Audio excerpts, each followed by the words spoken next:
All right, so we're gonna make some celery juice in the Vitamix.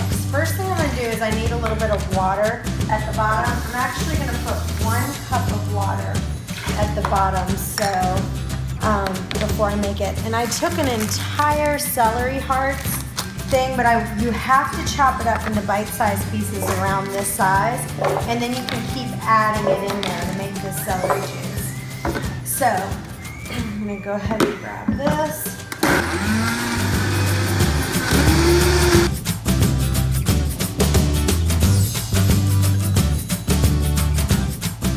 Now, you can either take a strainer like this and put it over top and then pour it in, or you can take a nut bag and literally squeeze it out. So either way you want to do it. I'm going to show you both methods depending on what you have.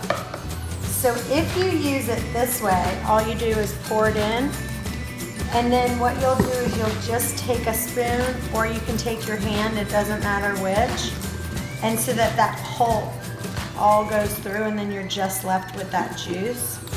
So that's one way to do it. The other way to do it is just to take yourself a nut bag. You can buy them on Amazon. They're normally used for almond milk. And this is what it looks like. You just stick it in here, and then I'll pour this right in here.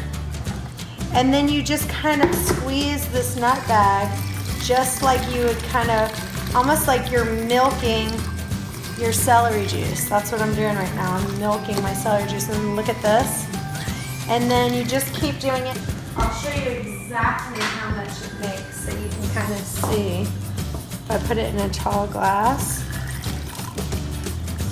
see, it makes the perfect amount. Now you do need to drink it with ice, otherwise you won't enjoy it. And it's delicious. Yum.